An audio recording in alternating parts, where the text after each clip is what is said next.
Chris, thank you so much for making time for this conversation. I'm truly humbled. I understand you have a very, very busy calendar. You lead the entire IBM Security portfolio for Asia Pacific. But thanks once again for making time for this conversation. Pleasure to be here with you, Sanchit, today.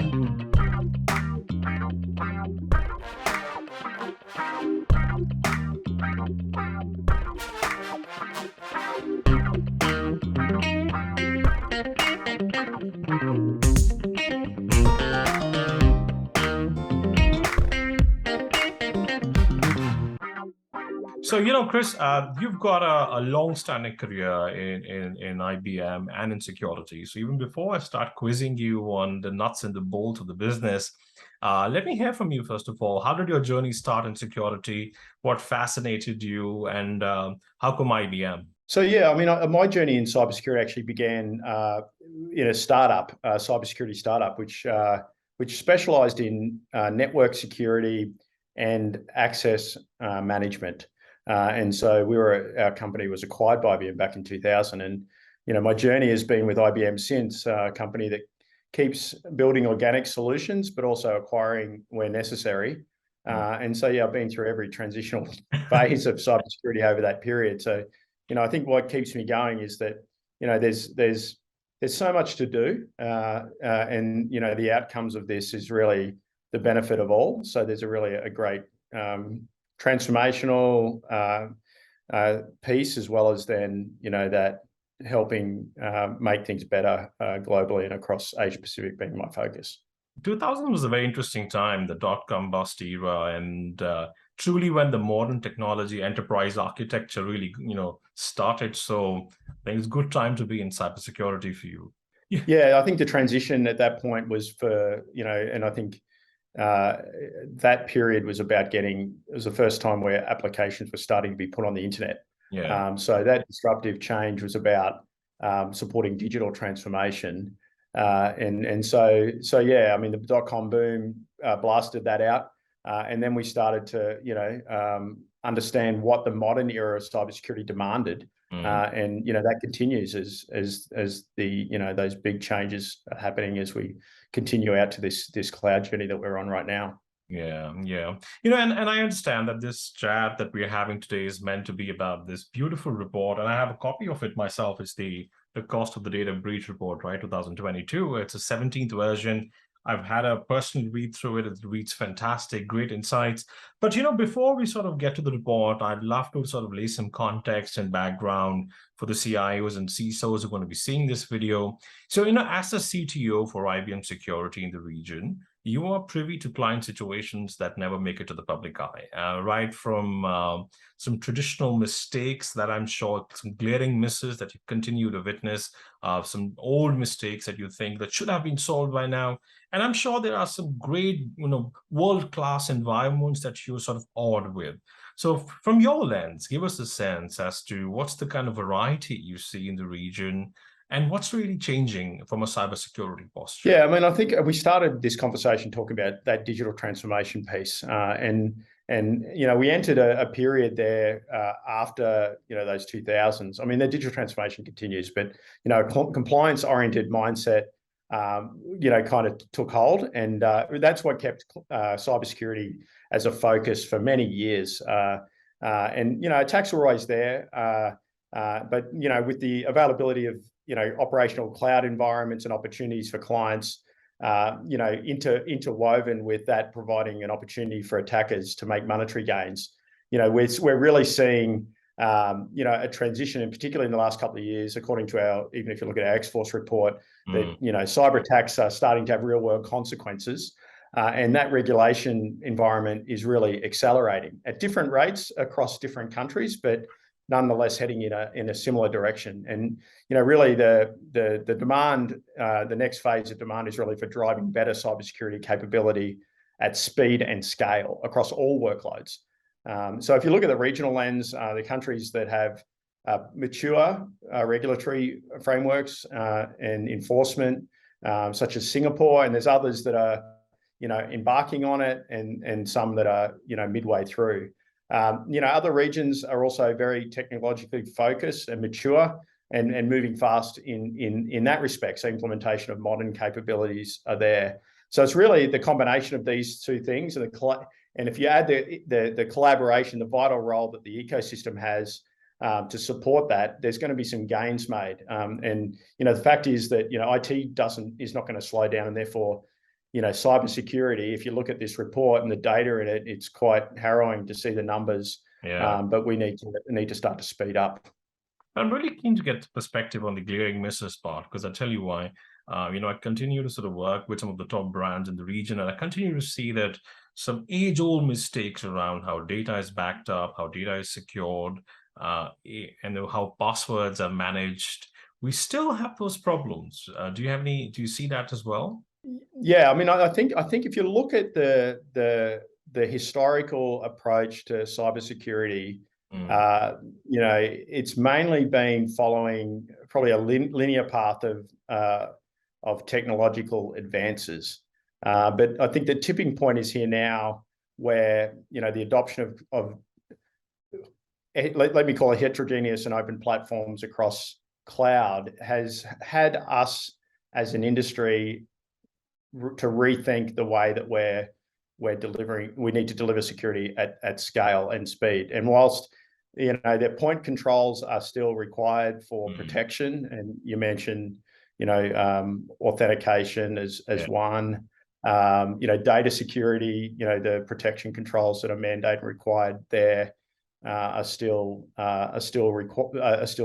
required. But we know that the perimeter is now no longer easily defined, and we need to start moving some of our controls towards where action can be taken more quickly in two ways. One is about hunting and finding where vulnerabilities and threats might be, and also responding to them. And I think some of the fundamentals of zero trust, and we have that in the report, play to some of those paradigms, as well as delivering to an architecture that we're keen on progressing. Right. So we'll come to zero trust. It's definitely a topic I want to talk to you more about. But you also mentioned the compliance mindset, and I have a dedicated question on that for you. But before I get to even the compliance, let me build on what you said about cloud. Clearly there's the use of microservices in cloud has surely increased multifold, and it's sort of forcing organizations to invest in cybersecurity tools and practices. But what really worries me is that what's not changing alongside is how these organizations quantify and identify and manage risks. So their lens to the risk is pretty much traditional. They expect data to be as secure an on-premise environment was, but what they seldom understand is that public cloud or even hybrid comes with a new set of risks, if not additional. Now, I ask this question to you because in my experience of working with a lot of these companies, I often see a dichotomy.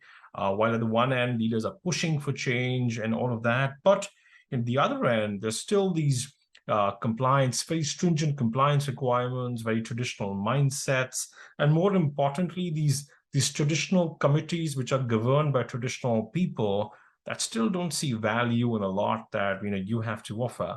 So I'd be sort of great to hear your experiences and observations on this topic, please. Yeah, it's a long question with many different aspects to it. But first of all, I'll say that digital transformation came to workloads to help build more agile and faster go-to-markets for IT in general, right? And I think there's a lot to be learned in cybersecurity from some of that experience. And cybersecurity is generally a laggard with that respect. And security teams are often seen as being additional friction to that process. And so, I'm a big believer in skills transformation and the approaches that we take to ensure cybersecurity people are familiar with how these methodologies work and adopting them in transforming their own security capabilities and programs, right? And in a skills crunch, that's quite difficult to do because people are wed to a particular skill that's delivering food on the table, and that compliance mindset keeps them ticking the boxes, but not keeping up with the threats. And so what we need to do is we need to accelerate by introducing some of these digital native practices. And Zero Trust has some of those foundational methodologies. And I think as you start to embark, and as you say, the IT landscape is diverging. There's cloud environments, multi-cloud, hybrid cloud, there's on-premise. And the fact is that the monolithic processes and practices adopted by cybersecurity teams of the past has resulted in some of the numbers that we see in this report. And until we start to flatten the curve, like we talked about during COVID on the number of days, and we start to break down this problem and to apply more context to decision-making, and that context comes from what's the operating environment look like, what data have we got, what users are involved, what endpoints and systems are there, then we're not going to get to that point where we can apply better risk quantification. In fact, if I look at the report, one of the observations I made was that there is one pie chart in there that talks about the attack types that the adversaries use. And what I've noticed in the change from even back in 2016, 17 that I was looking at a report, we now have better granularity over what the attackers are doing in order to inflict the pain that they're inflicting. In the past, the numbers are still similar, about 50, I won't say they're exactly 50-50, but half of them are caused by IT workload issues, operational issues, and half are adversarial. But we actually now are starting to get a breakdown of what those adversarial paths are. And I think that's a reflection of the maturity of our threat intelligence environment converged with our assets. Right. And when you start bringing these things together, you can actually, assess risk a lot better and to start cutting the attackers off at the first point of entry. And I think there holds the hope for improving some of these capabilities. But it's going to require some transformational change. It's going to need regulatory updates and some new skills and capabilities and talent that we can bring into the industry. It's true. I totally agree with you there. But a key pain point for the end user organizations continues to be the tools, because today the fact is that when you try and operationalize a hybrid environment in the truest sense, there's often a confusion because there's so many tools to go and look at. So that, I've seen CIOs ask me this question that do I really need all these tools? At one end, there is CrowdStrike, and then there is Microsoft, and there are so many people all pushing their tools. So how do I cherry pick these tools? One is that. And second of all, because all of that licensing is also going on SaaS, and they know that after the third year, fourth year, the SaaS licensing really kicks off from a pricing perspective. So that sort of adds a huge puzzle as to how do I predict my cost? How do I go back to my CFO and keep justifying additional cost into cybersecurity? So, give us a sense as to, let's say, I know this sounds probably a little dramatic, but unfortunately, this is the true sense of what end user organizations are facing. Now, you as a CTO and your team in the region, I'm sure you are often met with this complexity as well. How do you help clients navigate this complexity, one? And second, can you share some client examples where you've really helped them achieve outcomes? Yeah, so my foundational experience is in open practices. So we know that in the past that we've made major breakthroughs in things like authentication, single sign-on, threat sharing, encryption using open standards and agreed to consistent ones developed perhaps in some cases by NIST, others by standards organizations, etc. Right. So there, and the reason I bring that up is that because, like you say, every environment we go into has too many tools from too many vendors that don't work together, and interoperability is a major challenge. And if you lay on top of that the monolithic practice of moving and copying data into a data lake to do analytics, and you find yourself in a bit of a mess. So the good news, what gives me not hope but real motivation, is that the standardization efforts are really underway and driven through NIST, from architecture through to data exchange formats to interoperability. And really the key is that these efforts are focused on ecosystem interoperability, which ultimately delivers automation and, and then early detection in the kill chain, fast response, and then hunting.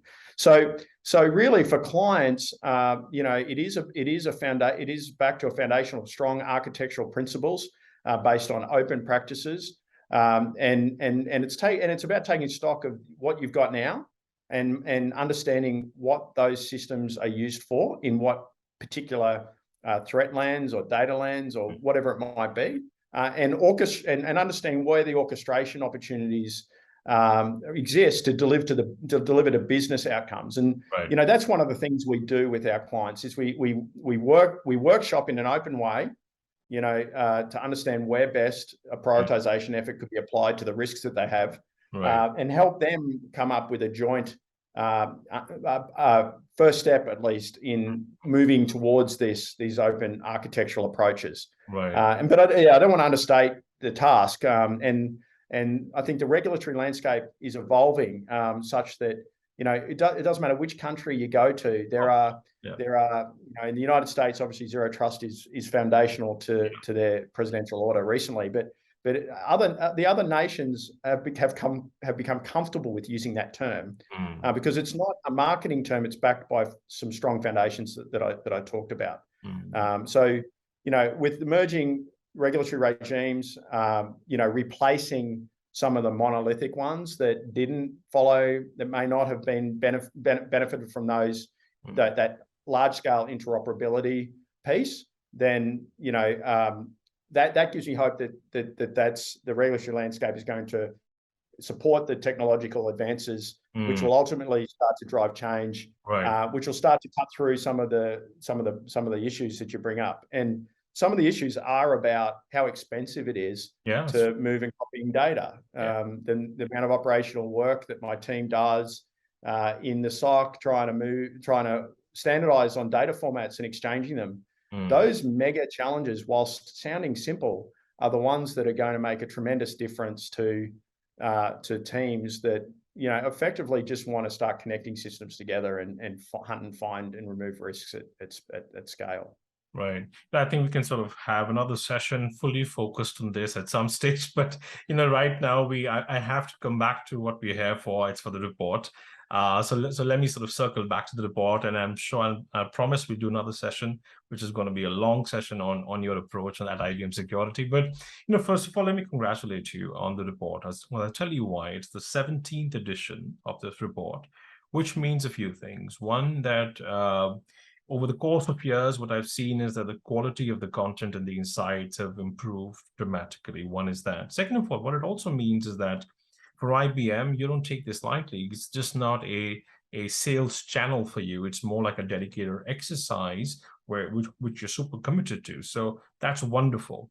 But with every report, there is always going to be leanings in the sense that they're going to borrow something from the past and move it to this report. But I'm really keen to understand from you, can you share, let's say, a few key points that you, from your own perspective, thought truly stood out in this specific report? And do you think there are certain trends that were very specifically as an outcome of the post-COVID times? Yeah, I mentioned just that small one earlier on the granularity of the threat actors. I mean, there's other examples in here in that report that if I look historically, analytics, for example, went from, I think it wasn't even present in 2016. It was sixth in 2019, and now it's number one, right? So what we try to do with each of these reports is to bring about what's new and form a relevant picture of the risks and strategies for securing your data, responding to the breaches. So, some of the technologies that we saw that were making an impact, particularly, was around XDR, right? So the convergence of analytics gathered from multiple places and orchestrated together was having an impact. The risk quantification, obviously, even when you look at our recent acquisition of Rendori, which is about attack surface management, it's really understanding what that risk is and how does that apply to your environment. We're getting greater granularity there that's having an impact. And then, the individual pieces. I think one of the one of the statistics which was consistent across the different regions was, the entry point, the initial entry point from attackers from phishing and stolen credentials and phishing, when converged, was almost a third, in some cases more than a third of all breaches, and some of the most expensive ones. So singular things you can do, like multi-factor authentication, just keeps bubbling up. So protective mechanism as opposed to a detect and respond type or a risk one was definitely part of it. I think the first time we started to break down also the supply chain compromises, and in our X-Force report, Asia Pacific was #1 in the most attacked regions for the first time, geographies actually, and manufacturing itself was also the most attacked industry. So in Asia Pacific we saw impacts during and soon after the pandemic, if we define it as back to as normal as it can be. Right. Those supply chains were vulnerable to attack, and with the number of vulnerabilities that we're seeing in the supply chain, the attackers use that as leverage to get ransom paid. So I think with India and manufacturing in particular being strong across Asia Pacific, we definitely saw the introduction of that as the supply chain risk is one thing that really stood out to us in this report. So yeah, I totally agree with you. I know from our inquiry-based perspective as well, we've seen a good amount of swell up in specifically supply chain management, data around supply chain. In fact, so much so the supply chain modernization as a topic has really come up in the last 6 months for us. So I totally agree with you there. But I'm a research guy. I love methodology, and I think this conversation will be incomplete till the time we sort of go a little deeper on this report's methodology. So I have a few questions on and if I was wondering if you would shed some light on it. So one, how do you really qualify a data breach? Because it's a debatable topic. Not everybody tends to agree on what is exactly that qualifies for a data breach.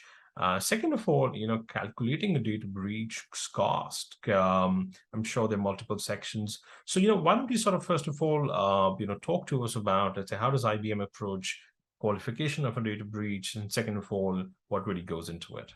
Yeah. So I mean, just to close off the supply chain risk, I mean, vulnerabilities 20,000 last year, over 20,000 declared last year. I think 200,000 last 10 years. So the ability to keep up with that is another demanding thing for IT security teams. But ultimately a breach is kind of the end result of something like that, right? And it's really when when individuals' name, medical data, etc., financial records are put at risk. So that's the definition of the breach. And in the report we actually take a range. We remove the smaller breaches and the larger breaches, and if you notice the report, there's mega breaches use a different mathematical statistical model for assessing their impact. So between 2,000 and 100,000 is about what we consider, and we also try to replace certain. Over the years, we have different companies contributing to the report, and try to replace them with like for like, size for size. Understood. And in up to 5,000 were interviewed over the course of the report's history of the 17 years. But I mean, it is activity-based costing, so that means things we do ask for people to assess that. It's everything from detection, escalation, notification, post-breach responses, and lost business. So whilst and that's why reading this report is great. If combining it then with the threat lens, which is our X-Force report, gives you really a story. First of all, you can say, this is what we saw happening in the data. Right. And then you can understand from a client perspective what actions they've taken and impacts they've had in improving the situation. Interesting. So how far does IBM use the same methodology in real life consulting environments when you're brought in, let's say, when a breach occurs in a client environment? Well, our X-Force team has IBM Security is actually one of the only companies that has a large-scale technology footprint as well as a service delivery capability, right? So that gives us advantages because, you know, let's say for threat investigation, or our X-Force team has access to not just what they're seeing in the client environment, but also what, you know, our technology is telling us without any crossovers there. Right. So definitely, and of course the feedback loop, you know, in respect to all regulatory and privacy things that IBM always stands for, that insight that we get around some of the experiences helps us enrich both our threat feeds, but also our context when sharing that through our X-Force report, for example. So there's definitely advantages of having those two working in unison. Right, understood. And then there was a finding that truly fascinated me. The report states that 45% of the breaches that occur in the cloud, and that the cost of a data breach in a hybrid environment is lesser than in a private or a public cloud adopted solely. Now, this is very interesting given the complexity of the hybrid that we just spoke about, and the fact that it takes an arm and a leg to bulletproof a hybrid environment from a costing perspective. So how do you substantiate those insights? Let's say for a CISO who is right now struggling with additional cost and complexity, and he's like, well, I see more cost, my friend. So how do you say it's actually cheaper for me than a public cloud solely? Well, I think what you're seeing emerge is organizations making a choice of where workloads are run based on capability, functional, and, you know, in security's case, often it's non-functional, right? So, and the level of granularity allows organizations to make choices about where those workloads run best for their regulatory requirements, for their performance requirements, et cetera. So, you know, I'd suggest that this statistic reflects a level of maturity of an organization that accepts that, you know, acting in a sustainable and strategic manner and extending their approach to cloud adoption has overall benefits beyond security, including security, but around resiliency. So that doesn't surprise me as opposed to someone who's all on-prem, which just tells me, you know, the transformational element's not a mandate and requirement or need for them to compete. And or gone all public cloud, which ultimately, you know, when you're managing risk, you know, you're never gonna end up with one cloud. No one has one cloud. So, so that's how I see it. And, you know, yeah, whether it's a threat perspective, clients, you know, across the region are adopting functions where best they run, mandated in some cases, optional and running elsewhere in others. And it really just to complement their existing IT and extend it. And this adoption leads to, you know, the need again for an open, heterogeneous approach to cybersecurity at scale. And so extending out, you know, if CISOs say that new cloud environments are uplifting or increasing cost, you know, I think the analysis needs to be done on where that cost is being sunk, right? Because, you know, some of these new architectural principles do allow you to start to move away from some of the more expensive tasks that you're seeing in say threat management, for example, and that's where things like XDR starts to come in.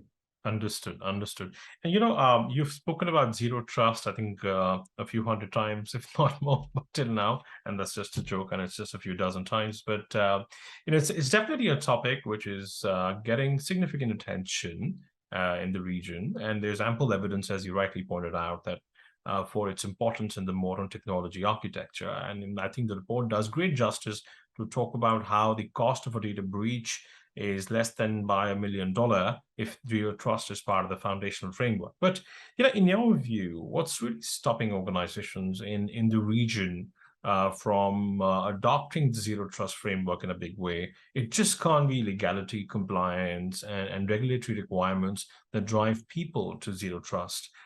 So what, according to you, is missing, or let's say work in progress on this topic? Well, I think the first thing I'd say is it's really about making sure you've got the mindset right.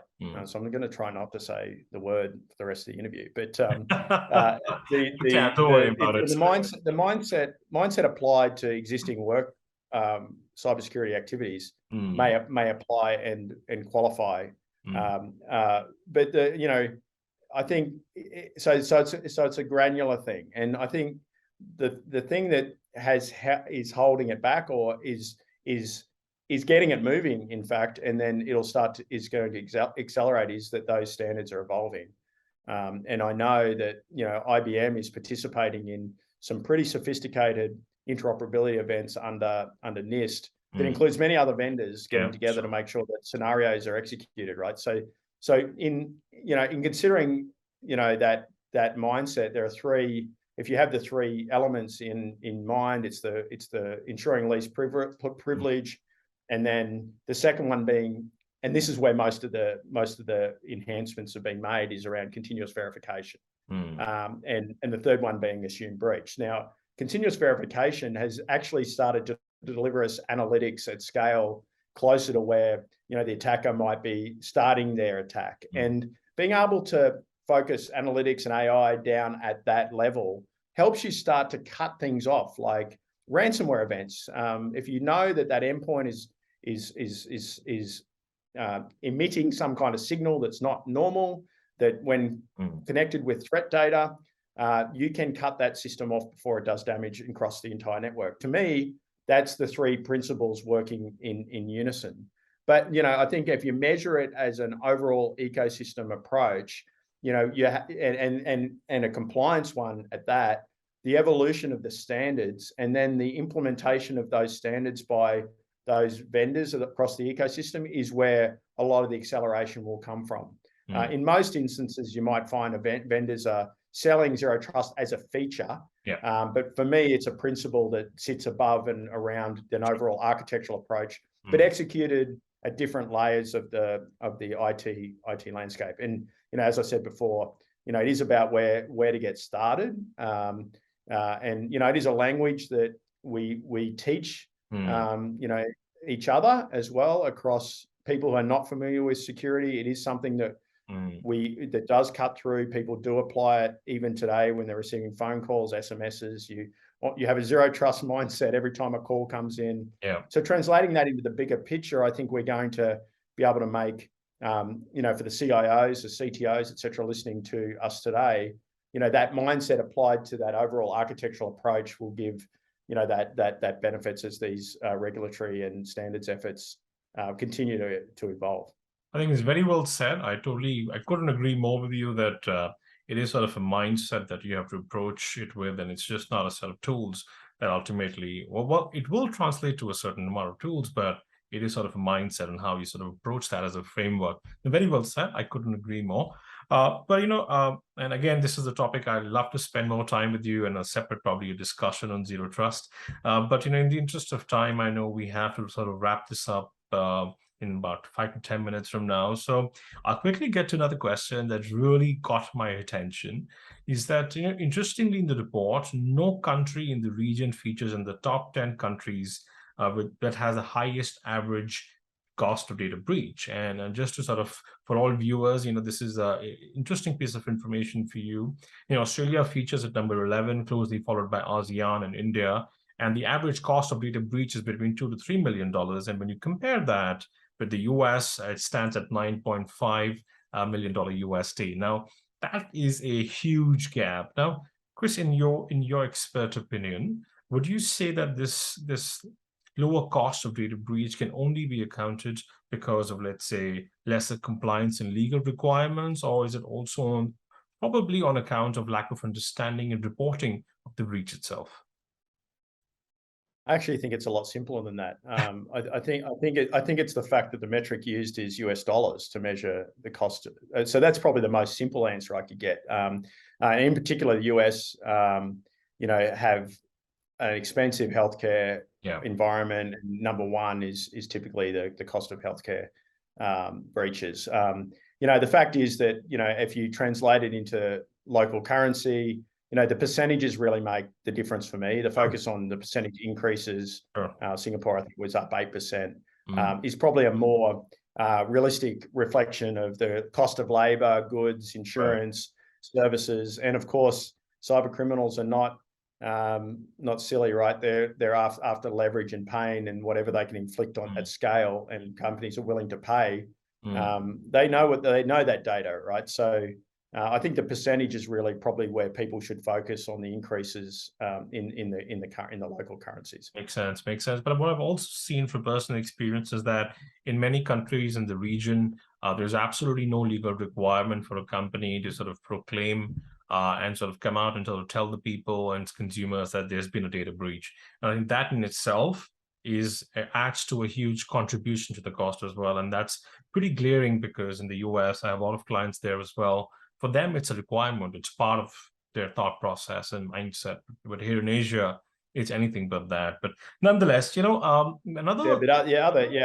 think every country's in a different level of maturity there, so it's hard to align exactly. I mean, data breaches, there's reporting requirements in Australia with in the critical infrastructure bill, etc. Right. So it's kind of lumpy and difficult to say one thing or the other as to where that cost is sunken.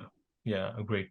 So, another thing that really stood out from this report is that the case for security, AI, and automation has been pretty well made.